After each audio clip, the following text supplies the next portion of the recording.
Start with the prayer. This is on page 184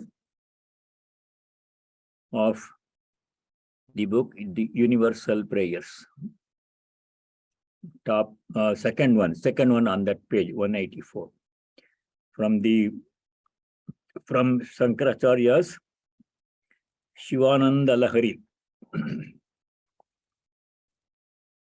Here, let me see.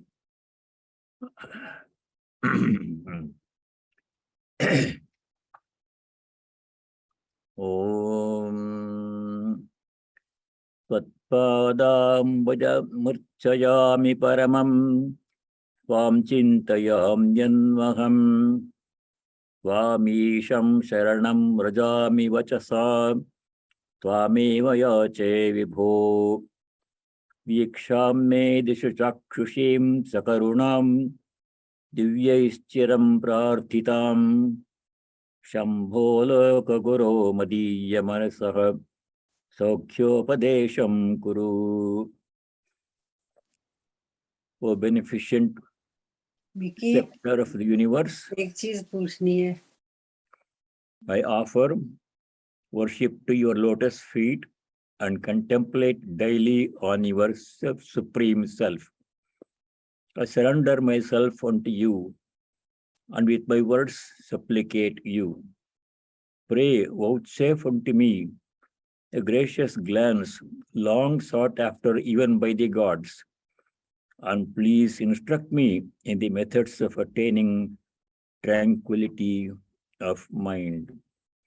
Om Shanti Shanti Shanti.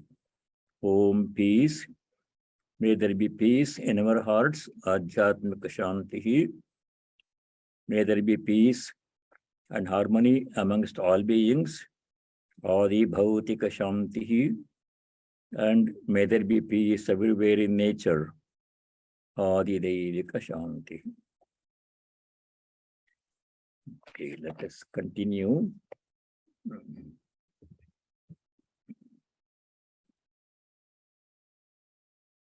We just concluded the study of the three required duties of all Niyata Karma. They are Yajna, Dana, Tapaha. These have to be done by all without exception. This we studied in verses 5 and 6. Yajna, Dana, Tapah, Karma, Natyajyam, Karyameva. Should never be given up.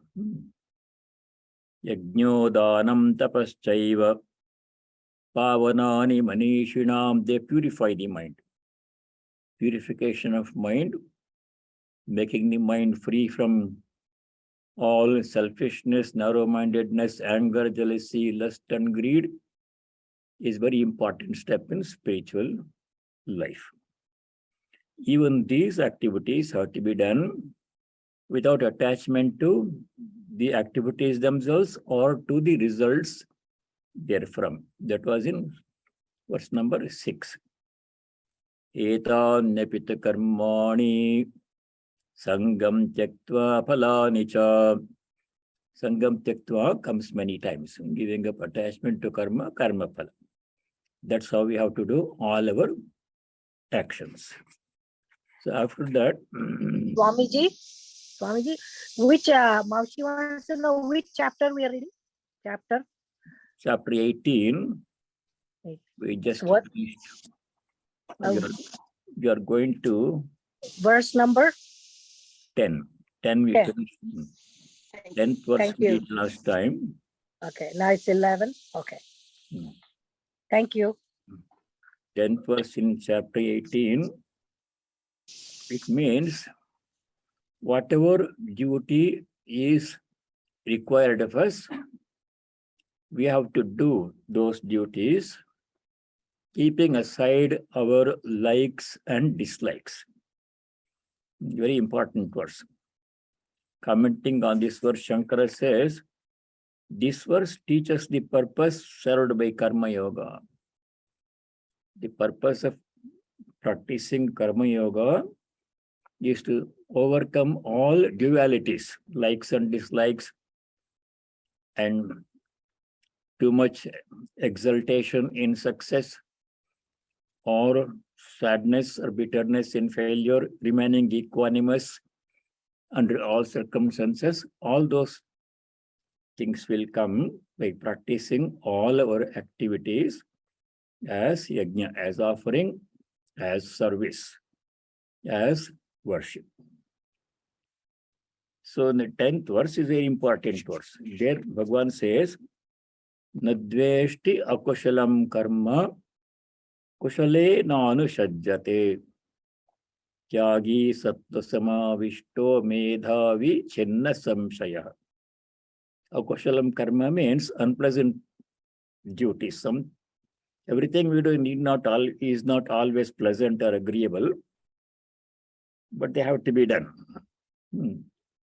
When such duties have to be done, we should keep our minds calm. We should not dislike them. Nadveshti does not hate.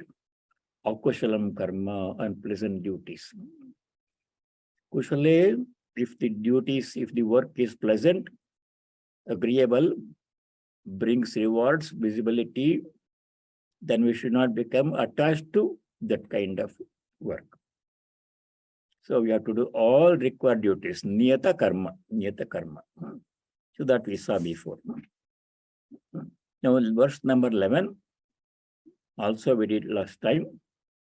This is something that has come before in the 3rd chapter. The inevitability of work. No matter who we are, what our position in life is, we all have our required duties. Monks have duties, householders have duties, students have duties, retired people have duties. Everybody has some required obligatory duties. These have to be done. And it is not physically possible to give up all work. That is, we studied in chapter 3, sloka number 5. There Bhagavan had said, even for a short period of time, no one can remain without performing any action. Even the maintenance of the body, taking care of the body will not be possible if we don't do any work. If we don't like to go to work and do our job and do there, at home we have to do something. Something has to be done. We can't remain inactive. It's a physiological, psychological imperative work. And all work should be welcomed as opportunity for spiritual progress. All work can be done, should be done as spiritual practice, as offering, as worship, as seva, as service. Then it paves the way for freedom. Last time we saw this example of a key, old-fashioned lock. Nowadays, people swipe a card and that is how the doors are locked or unlocked. Not like that, old-fashioned locks, where you have to use a key. Same key. It either unlocks the lock or locks the lock, depending on which way you turn it. If you turn the key in the clockwise direction, it locks the clock. If you turn the key in the opposite direction, it unlocks it. Freedom, opening. Karma is like that key. Karma is the key to spiritual progress. If you do karma one way, it binds us in a selfish way, narrow-minded way, expecting benefit for one's own self, attached to karma phala, then it is binding. It locks us up, ties up to this worldly life. If you do the same karma in an unselfish way as offering in the interest of all, not causing any inconvenience to anyone else or anything else, and as an offering, as worship, then the same karma shows us the way to freedom. That is why all karma has to be welcomed as an opportunity for spiritual progress. And you cannot stop doing any karma. At least we have to take care of the body, if nothing else. You have to eat and breathe and drink water and things like that. So that we saw in the 3rd chapter, sloka number 5. There, Bhagavan had said, Nahi kaschit kshanamapi jatu tishtati akarmakrit. Akarmakrit means not performing any action. No one can stay without performing any action, even for a short period of time. Kshanamapi. The same idea has come here in the 11th verse of chapter 18. As we saw before, chapter 18 is mostly a summary, review, restatement, and conclusion of all the earlier 17 chapters. So these things, you see them, all the ideas you see, most of them in this 18th chapter, they should sound familiar to you from earlier chapters. So in the 11th verse, Bhagavan says, Nahi deha brata shakyam tyaktum karmanya sheshataha jastu karma phalatyagi satyagi tyabhidiyate. Tyaga means giving up attachment. Giving up attachment to sense objects, to work, and all other things. Sangam Tyaktva. That's the one main theme that comes throughout the Gita in almost all the chapters. We cannot give up karma. What we have to give up is karma phalam, the fruits of action, attachment to the fruits of action. Doing the duty is our part. Once we have done our duty in the best way possible, then our part ceases. The result of the work that we do cannot be either always completely accurately predicted or controlled. That we know from 2nd chapter. Because as we are going to study in the next few slokas, the result of our work is going to be determined, influenced by several factors, many of which are not in our control, besides what we do. So we'll study that one later. Therefore, a person who renounces attachment to fruits of action is a true renouncer, satyagi. Tyagi means one who gives up attachment to karma phala. Because karma cannot be physically given up by all people, by those who are body count. Deha breath. Deha breath means one who carries the body, we are aware of the conscious of the body. Most people are aware of the body. So most people identify with the body, though it is not the right thing to do.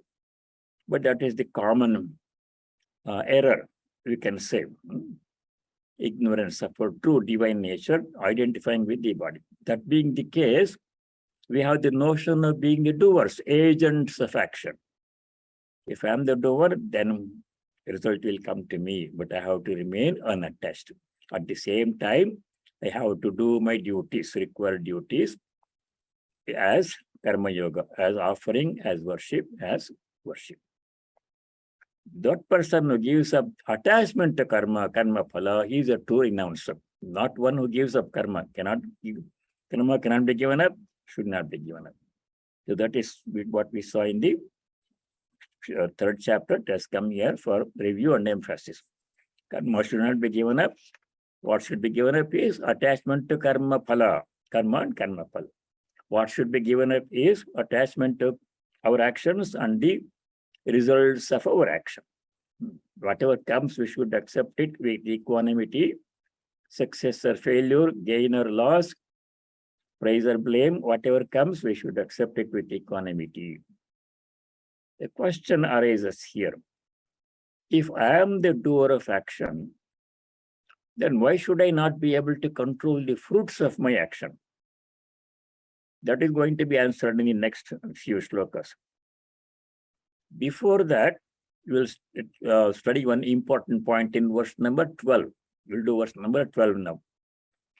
Vanishtam ishtam mishram cha Trividam karmana phalam bhavati atyaginam pretya natu sanyasinam vachit. Whatever action we do, good or bad, will necessarily bring about a result. Everything has to produce the result. Good, good, bad, bad, none escape the law, Swamiji wrote in the Song of Sanyasa. What kind of result will come depends upon what kind of actions we do. If you do good deeds, the results will be good, pleasant, agreeable, beneficial. If you do bad deeds, suffering will come. Generally, the result is one of three kinds. Either pleasant, ishtam, or unpleasant, anishtam, or mixed, usually. Mishram, anishtam, ishtam, mishram. Trividam. Three kinds of fruits will come. Karmana phalam. To whom do the fruits of action accrue? To those persons who do not give up attachment to fruits of action. They want to enjoy the fruits of their action. To them it will come. They are stuck with it. Good, good, bad, bad.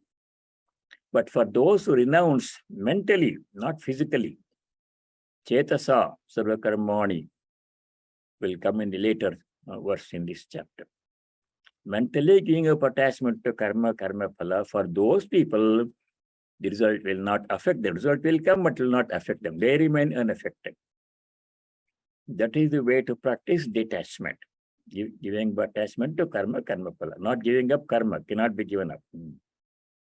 Bhavati atyaginam. Atyagi means one who does not renounce. For those people who don't want to renounce the fruits of action, attachment to fruits of action, they will have to go through the result of action, experience the fruit of action. What happens? What is the problem with that? When you do karma with attachment, karma phala will come, result will come, you have to experience it, good or bad. Then that gives rise to more karma, and more karma phala, we will get stuck in this cycle of desire, karma phala. Desire to do karma, enjoy the fruits of action, performing karma, and enjoying or suffering the fruits of action. So we'll be in that cycle. You are in that cycle. If you want to break away from this loop and find freedom, then we have to give up attachment to karma and karma phala. So those who give up attachment to karma phala, they will be unaffected by the fruits of action. Good or bad, they will not be affected by that one. Those who do not give up attachment to karma phala, they will have to experience the fruit of action, good or bad. Suffering, enjoyment, more karma phala. So we have to exit from this loop. Now, the next topic, new topic begins with verse number 13. 13 and 14 very important verses. Whatever action we do, it is affected by several factors. And those factors which are the cause of the action, which make us do the action, they also affect the outcome of our action. That's where we have to be very keenly aware of the factors that affect the action and the outcome of our action. What are those factors? Let us understand the context of this verse 13, 14. Sometimes we work very hard on a project, and the result may be one of three kinds. We may succeed as we have calculated, anticipated, or in spite of very good work, hard work, we may not succeed, failure may come, or usually a result of good and bad, mixed result will come. Why is there this unpredictability and uncontrollability of the result of action? We are the doers, we should always succeed. If you work very hard, that is our expectation. But life again and again shows us that you do something else entirely unexpected will happen. And sometimes in spite of hard work, failure comes. Sometimes We just do the regular amount of work and we succeed, sometimes beyond our expectations. This happens in all fields of human endeavor. That unpredictability of the result of action is because other factors besides what we put into it, our effort, they also affect the outcome of our work. Such as, for example, what other people do in a workplace. If there are 4 people working on a project and you are one of them and you do the best work, you do more than your share, the best way, efficiently. Still, the project may fail because another person may not do his or her part well. And we don't have much control over what other people do, because these days, the co-workers are not in the immediate vicinity always. In earlier days, people used to work next to each other on side-by-side desks and work, but now it is not like that. Because of technology and globalization, co-workers are all spread out throughout the world. One person is doing the work here in the United States, another co-worker, the same project, doing something in some other country, in Hong Kong or China or Japan or India or somewhere, Bangladesh. His or her work affects your work. And we don't know who that person is. When it is daytime for him, he's working, and then it is night here. So we cannot control the quality of that person's work. That affects your work. It happens in all team effort. In sports, it happens. I remember 3 Olympics ago, there was this one team, 4x400 relay team. And the team was the best. That's why they were in the Olympics finals. And what happened? They won the gold medal. I'm giving this example because if one person makes a mistake, others involved in the team will also suffer the consequences of that mistake, though they did their best. So what happened? They won the gold medal. Everybody was happy. But after some time, when they went back and checked see in the Olympic sport, they do random drug tests to see if the competitors have taken performance-enhancing drugs. So one of the 4 runners had taken such a drug, performance-enhancing drug. So she was disqualified and the gold medal was taken back. So all the other 3 members who did not take any such drug, they also lost the gold medal because the whole team lost. So what happened? The other people worked very hard. They did their best. They deserved the gold medal, but they got it when it was taken away. Because what one person does affect other people in the workplace, in the family, everywhere else.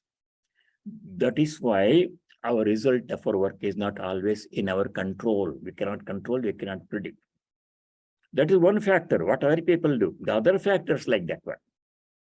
Other factors are what I did before in the past, maybe affecting the result of my work in the present, or something that I failed to do in the past. I should have done something 10 years ago, I didn't do it. Now that failure to do the work in the past is affecting my work today. That's also possible. Another uncontrollable factor is the weather. Because of weather, our plans will not be able, we can't carry out our plans as we have planned. All these factors are going to affect the outcome of our work. So we have to understand what those factors are. We can't control many of them. Some of them we can partially control. So what we have to do is to optimize. So all that will come in the next 2 slokas, 13, 14. So let us do sloka number 13. Why this is being mentioned is, in the 2nd chapter, Bhagavan had said, you must do the best quality work you can, but when the result comes, remain equanimous, even if it is not your liking. In success and failure, remain calm. Siddha siddho samo bhutva samatvam yoga uchate. 248. Very important message in the whole of Gita. So we have to learn that lesson.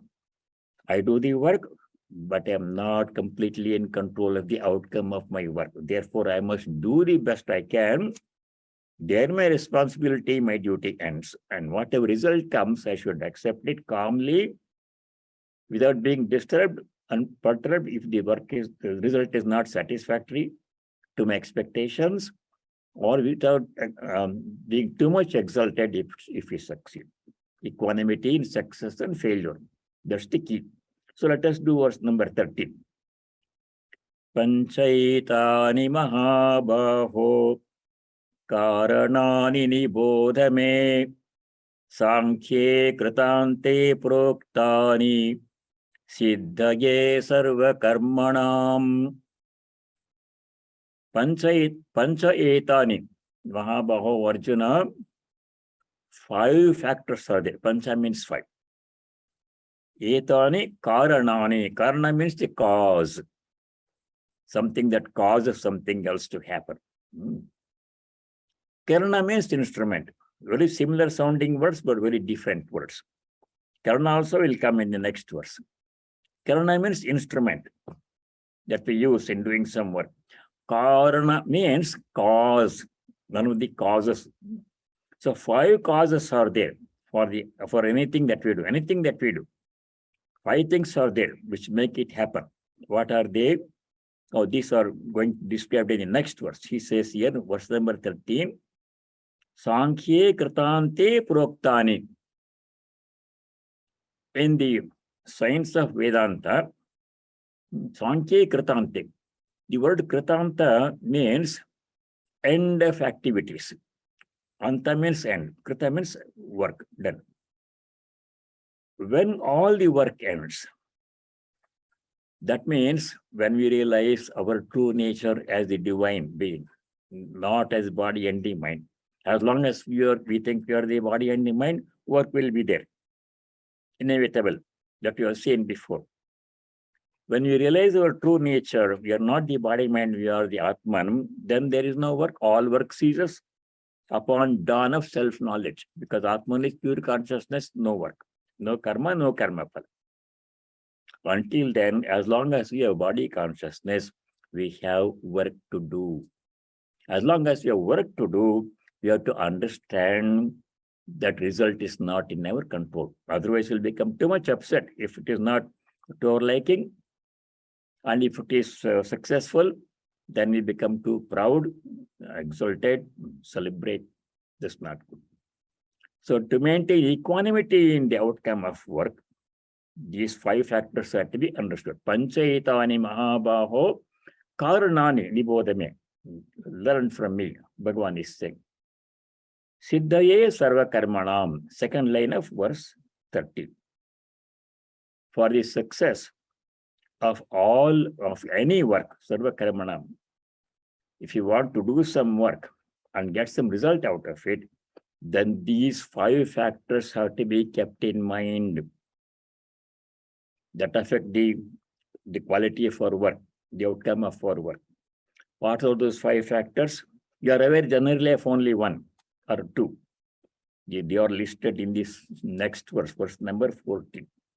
Let us see what are the factors that cause the work to be done and which affect the outcome of our work. They are Adhishthanam tatha karta karanam cha pratak vidam vividasya pratak cheshta daivam chaivatra panchamam. Very interesting verse. Adhishthanam. 5 things are mentioned in this verse. Adhishthanam means the place where the work happens, the foundation. Adhisthana means foundation. Adhishthanam is translated as ground, where things happen. We'll understand these things. There are deeper meanings to each of these 5 things. Adhishthanam tatha karta. Second factor, one factor that affects the work is the place where work is being done. We'll understand how this place affects the work. Second factor is karta. Karta means the doer. If I do some work, I do it one way. If somebody else does the same work, he does it in a different way. Outcome will be different.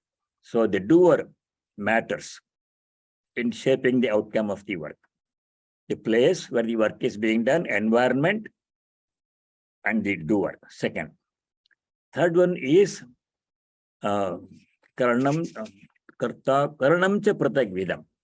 Karana means instrument, different kinds. Pratak vidam means different kinds of instruments we use. Several different kinds of instruments we use. We'll study those things now. 3.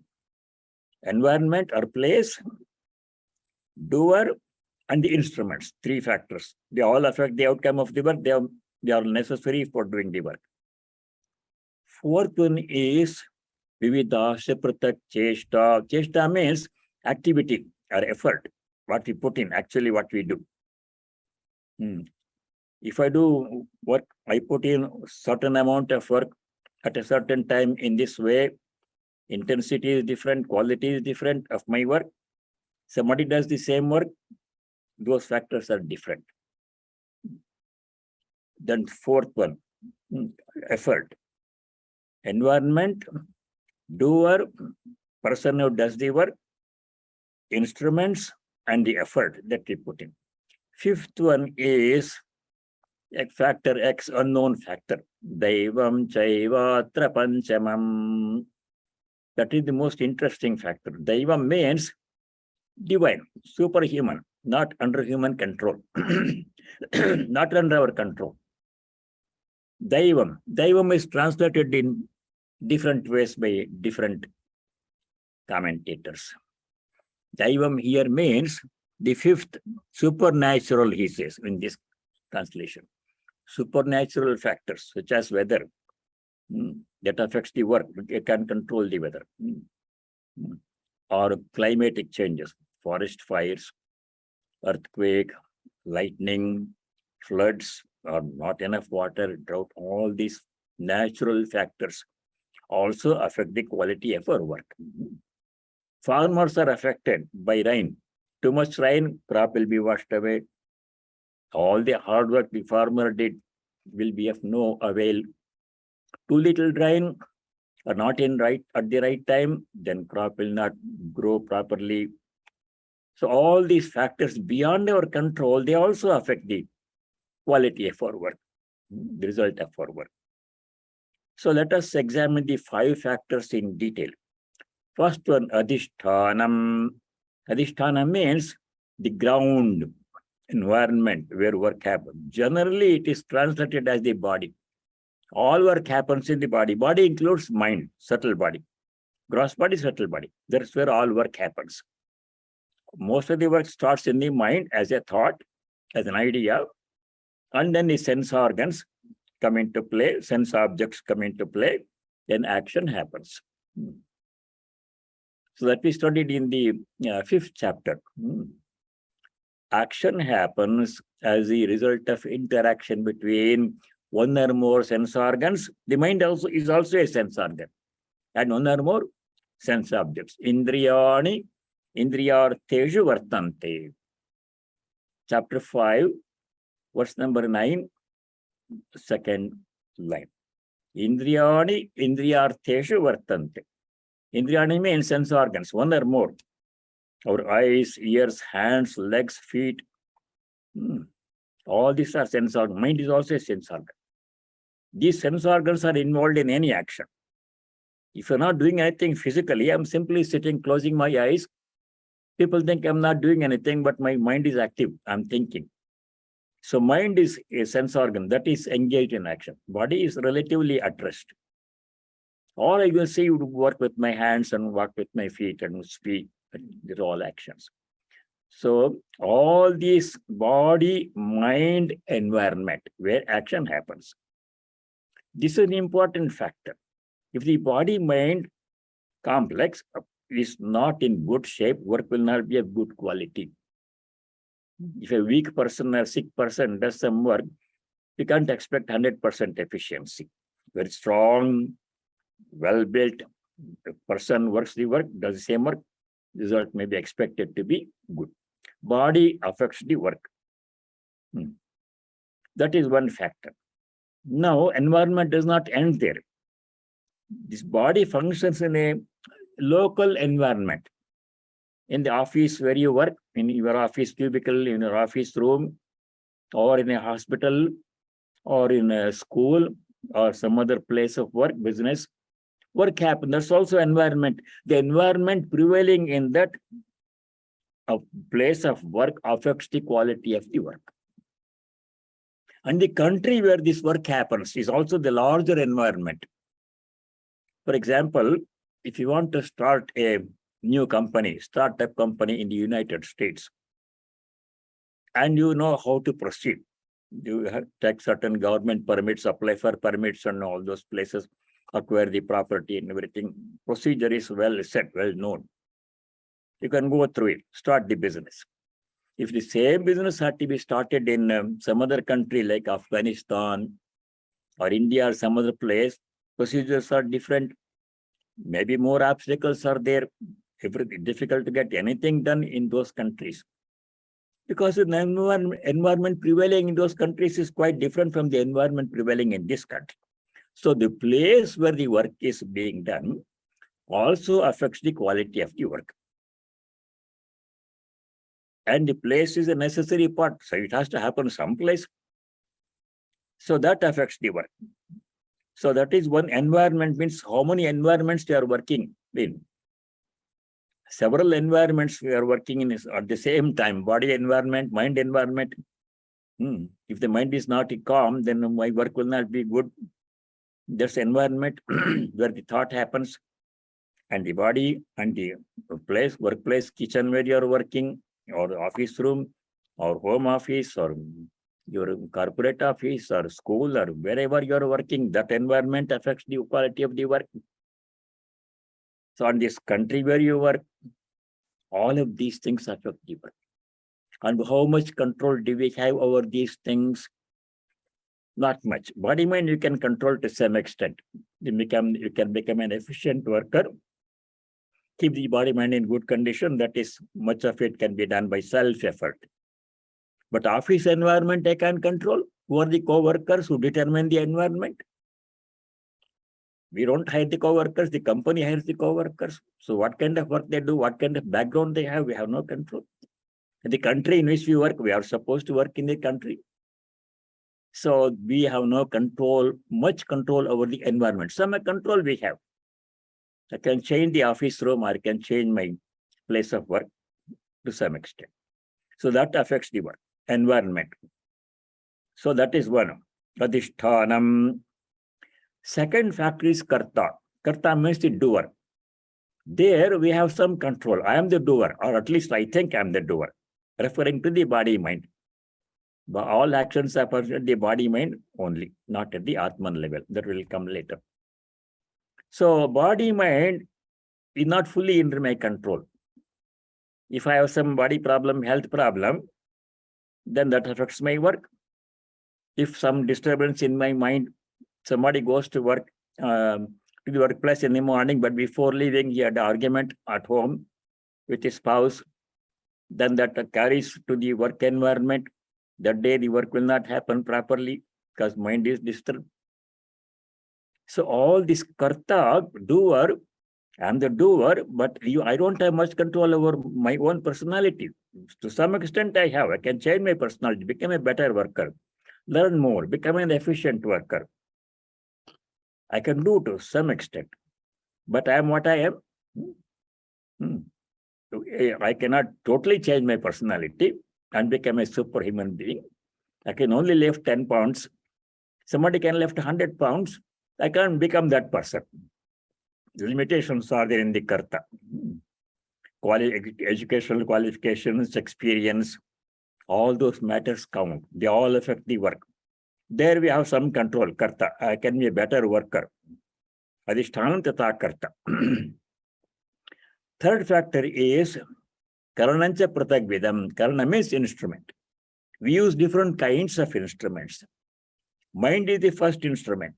If the mind is clear, calm, and can think efficiently, my work will be efficient. If the mind is not clear, confused mind, befuddled mind, then work will not be efficient. Mind is the instrument. Then sense organs are the instruments. If my eyesight is not good, I cannot do certain types of work. If a pilot has to pilot the plane, his eyesight has to be good. People who work, operate very machines, they have to be in good condition. Their eyesight, hearing, everything has to be in good condition. So those are instruments. Sense organs are the mind, sense organs are the instruments. Then there are external instruments. Depend that with which we write. Nowadays people don't write it, but they all type on computer, or they voice, they don't even type. They say, and the word computer is translated into the text in the computer. So that instrument has to be in good condition. Instrument means other machine that we use, the computer that we use, various kinds of instrument that we use. If the instrument is faulty, then the work will not be efficient.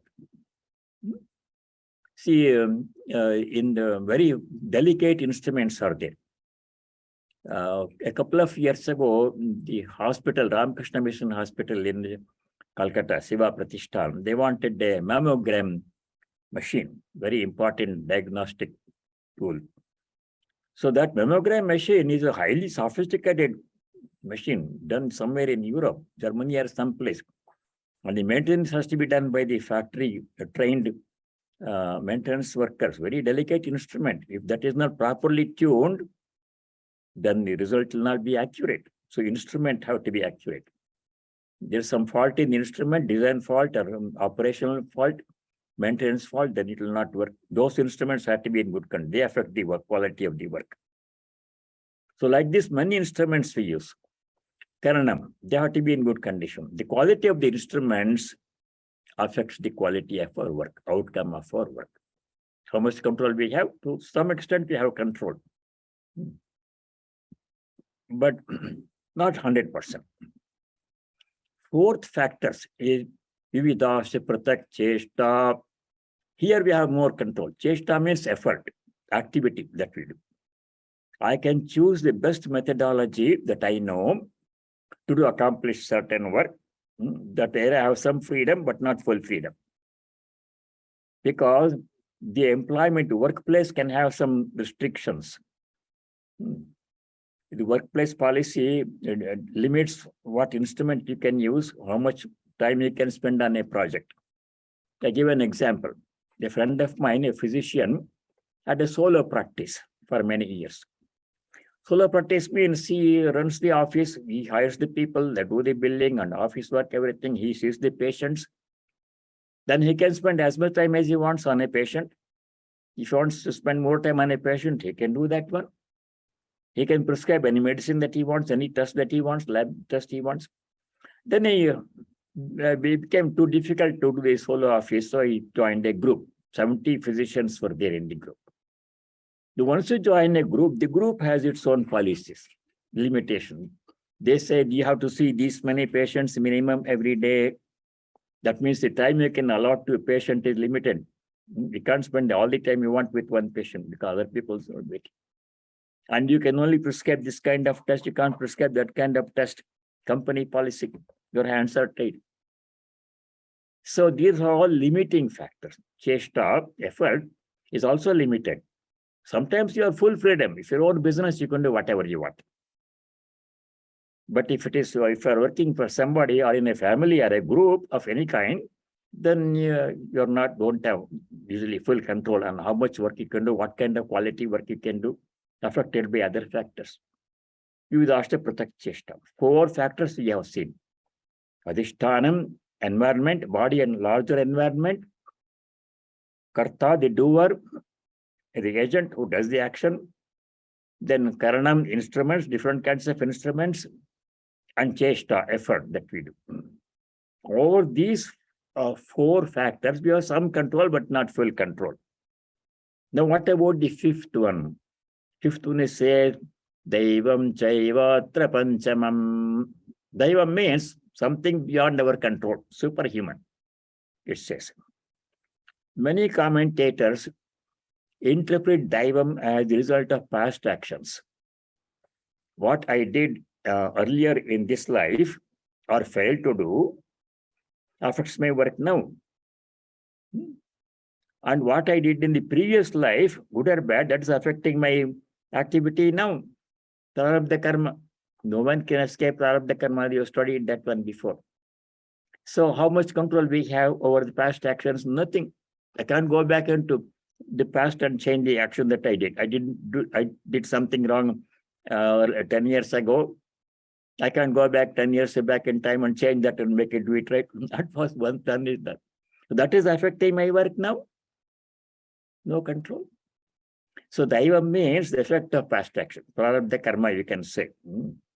Karma done in this life earlier, affecting my work now, or something that I did not do, that I should have done, that's affecting my work, failure to do something in the past, or karma done in the remote past, in the previous life. We don't even know what it is. It's affecting my work right now. Prarabdha karma. So all these 5 factors. The 5th factor is the one that is totally mysterious, uncontrollable. Other 4 factors partially we can control. Environment, effort, doer, effort, instruments, to some extent we can control. 5th factor, mostly uncontrollable. We don't even know what it is. I give an example. How factors totally beyond our control affect the outcome of our work, in spite of our doing the best work. This example came before also. I knew a family, not here, but in some other state. 3 children. I mentioned this once before, I think. Same parents, loving family, loving home environment. They brought up the 3 children in the same way. Parents, loving parents. They have good health care, good education, good home environment, loving everything, fine. 3 children went 3 different ways. First was a boy. So he went to high school.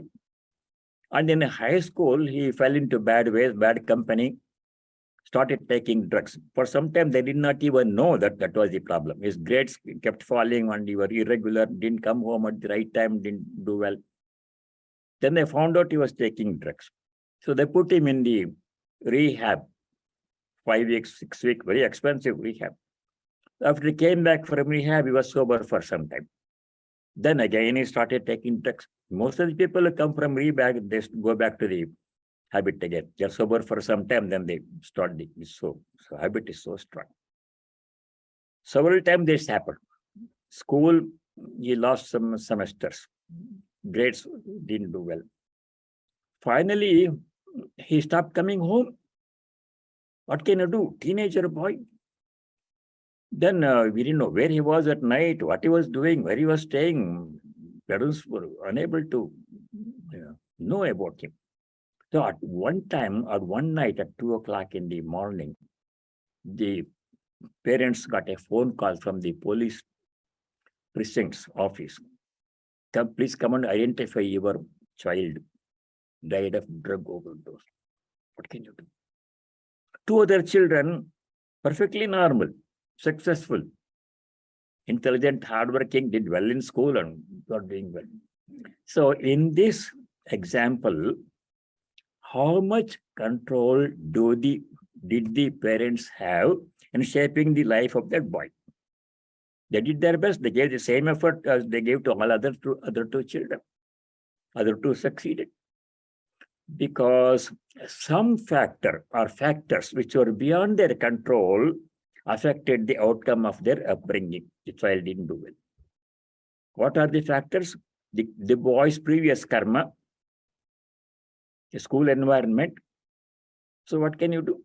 The boy had done such maybe bad karma, we don't know, prarabdha karma, made him suffer in this life, short life. So the parents have no control. The boy himself has no control over what he did in the past life, or even in the present life. Once you fall into the drug habit, it's very difficult to recover from that one, very strong habit. So many factors such as this, which are beyond our control, affect the outcome of our work. That is why the instruction was given in the 2nd chapter in the Gita. Very important sloka. It comes again and again. Chapter 2, verse 48. There, 47, 48, 2 verses. Chapter 2, 47, 48. There the Lord had already said early in the Gita that when you do some work, You have some control over the work that you do, but you have no control over the outcome of your work. That's hard for us to understand, accept. I'm the doer, why should I not succeed always? I do the best work. It's not in our control. So that's very important. 2 slokas in the second chapter, 47-48. There, this instruction is already given there. The explanation is given here. Why we can't control the outcome is given here for other factors. But there the instruction was given. Remain calm in success, failure, he said. Do the best. So this 247, karmanyevadhikaraste ma phaleshu kadachana. O Arjuna, you have some control over the work that you do. Karmani evate adhikaraha. Phaleshu mate adhikara. In regard to fruit of action, you have no control, not much control. Some extent we can control. Therefore, what is to be done? 48, verse 48, very important restriction. Gist of Karma Yoga is there. Chapter 2, verse 48. There Bhagavan says, Yogastha kuru karmani sangam tyaktva dhananjaya siddhya siddhyo samo bhutva samatvam yoga uchyate. Very important line. Karma Yoga. There Bhagavan says, 248, Karmani yogastha kuru. Do all your actions as a yogi, keeping in mind that you are doing karma yoga, not simply doing karma to get it out of the way, but as worship, as offering, as seva, as service, using it as spiritual practice. So what does it involve? 2 things are involved in it. Karma yoga means 2 things. What are they? Sangam tyaktva, giving up attachment to karma, karma phala. Easily said, difficult to do, but we have to practice this. Sangam tyaktva, 1, giving up attachment to karma, karma. How many times this instruction comes in the Gita, throughout the Gita? Sri Ramakrishna said, when somebody asked him what is the main teaching of Gita, he said only one word, tagi, tagi, tagi, Gita, repeat 10 times, you will. Tagi means one who renounces. One who renounces, not karma cannot be renounced. Karma has to be done. We can't give up karma. What has to be renounced is our attachment to karma, karma phala. That is true meaning of renunciation. So Sangam Tyaktva, one factor.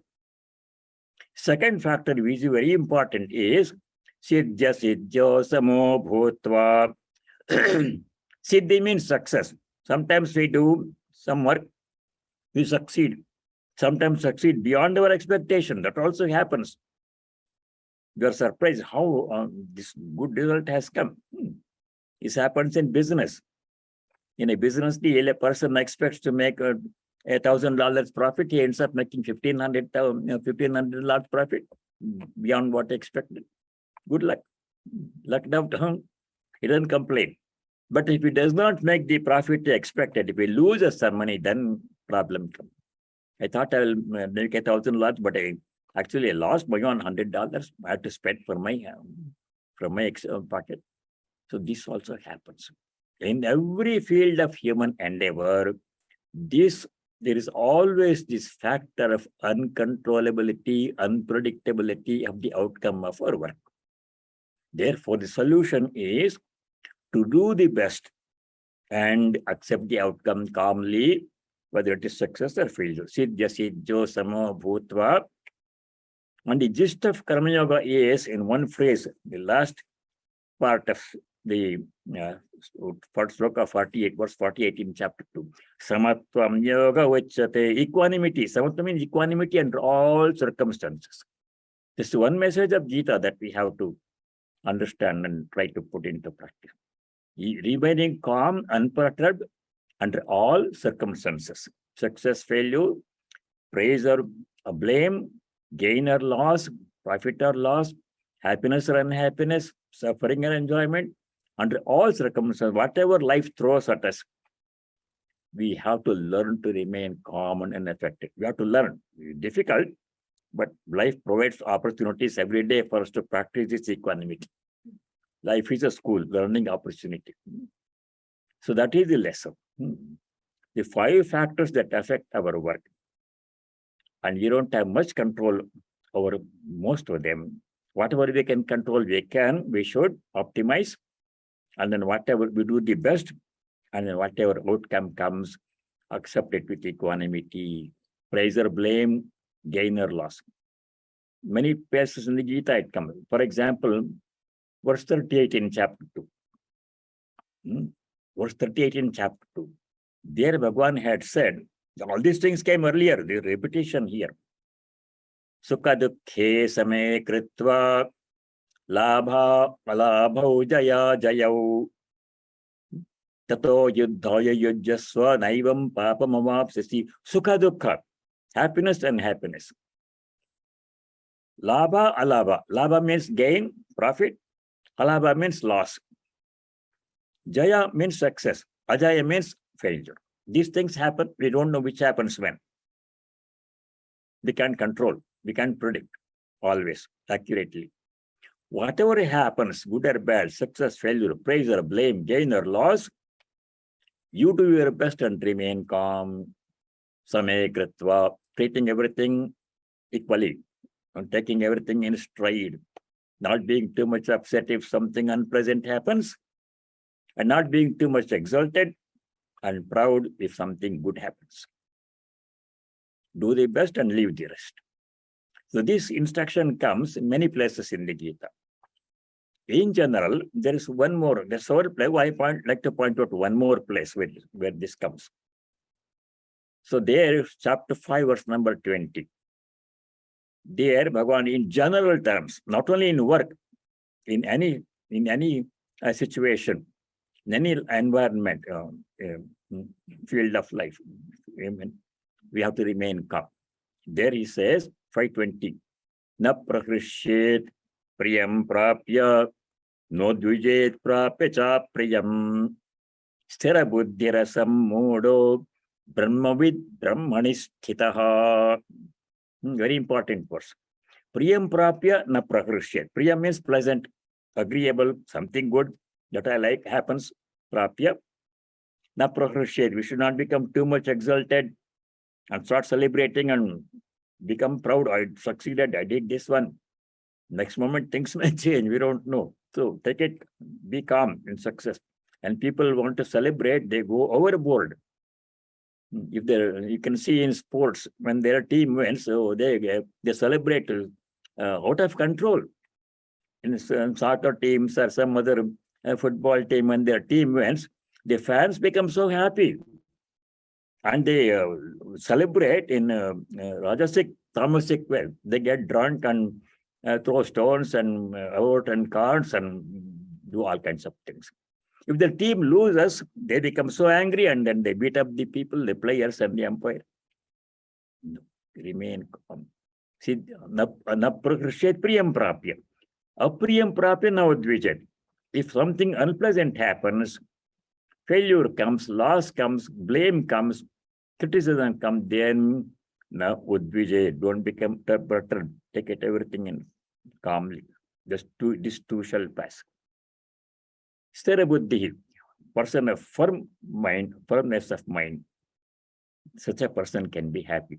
Brahmavid brahmani sthitaha. Such a person can see God, can reach the goal of life. So equanimity under all circumstances, in success and failure.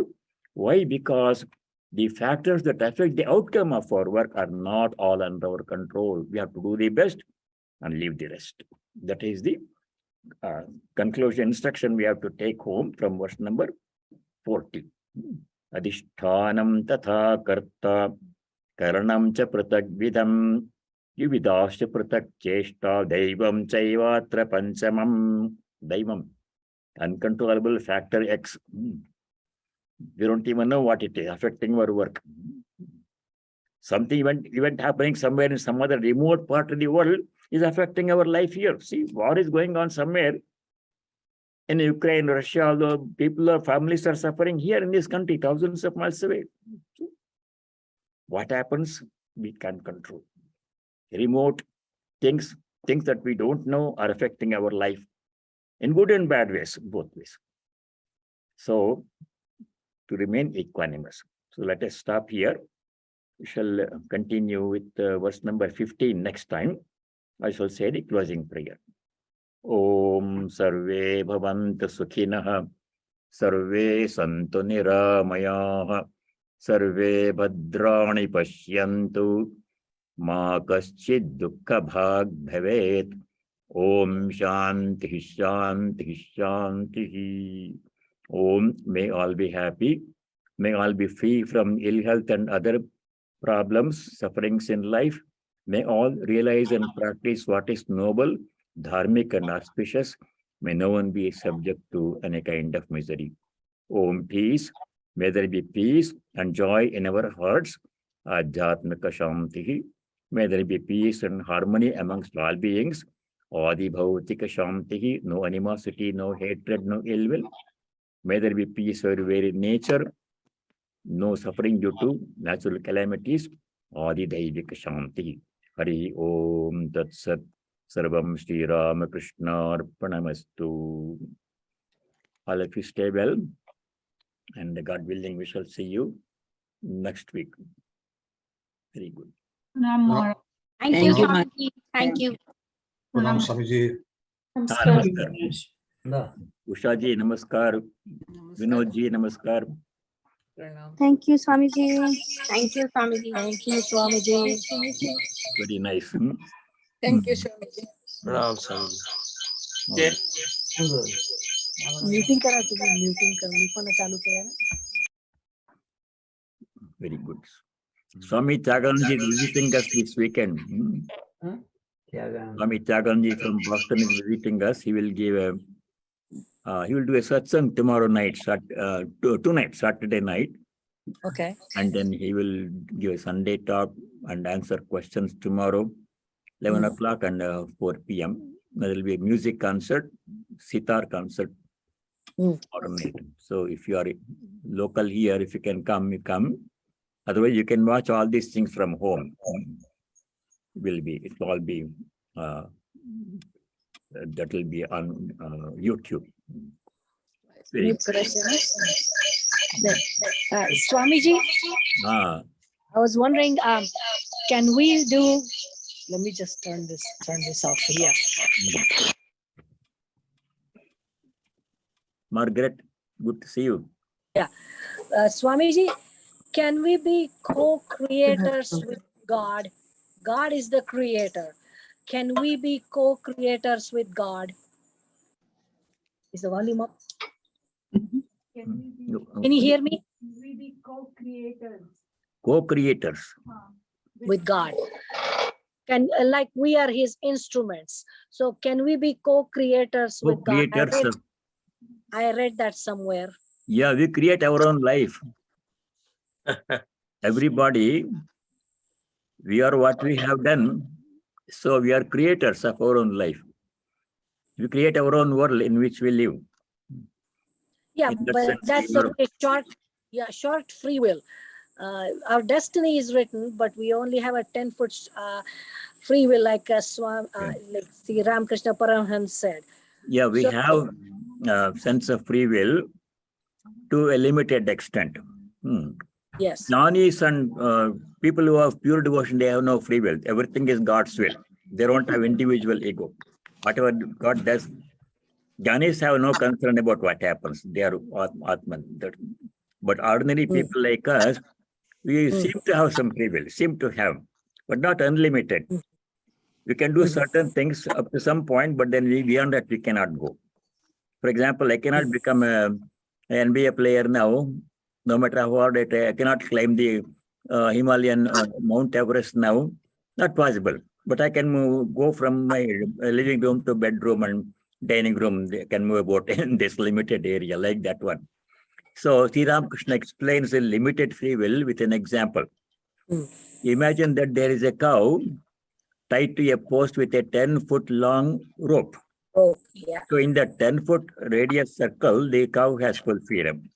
It can eat all the grass it has, it can move about or sit down or whatever you want, it can do, but cannot go beyond the 10-foot radius circle. So like that, we have some freedom. At least it appears like that, as long as we have kartritvam, doership. If I have notion of being the doer of action, then I have some freedom. But a jnani, then the question does not arise because there is no action at all. No karma phala. And a bhakta dedicates everything to God, accepts God's will, gives power of attorney to God, and whatever the Lord does, Perfect. you'll be happy, no complaining. So we create our own limited We create our destiny. own life, yes. Yeah, with the free will by using our three gunas, sattvic, Three rajasic, gunas, right, yeah. But you have to change it. The good news is we can change it, we have to change right? and reduce, Sattvic only. yeah, become more sattvic, then eventually No become free gunas. from three gunas. Yeah, no Very gunas. nice. Very nice. Thank you. Yeah.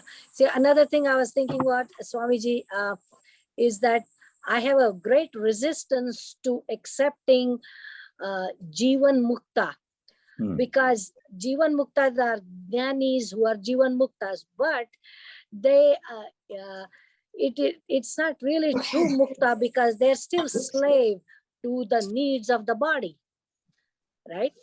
They're still slaves to the needs of the body. They have to take care of the body. Yeah, they have to. Right. So they're not really true moksha. It's not moksha.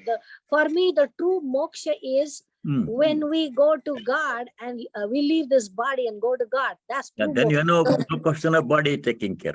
Right, exactly. To me, that is true moksha. That is true freedom. Yeah.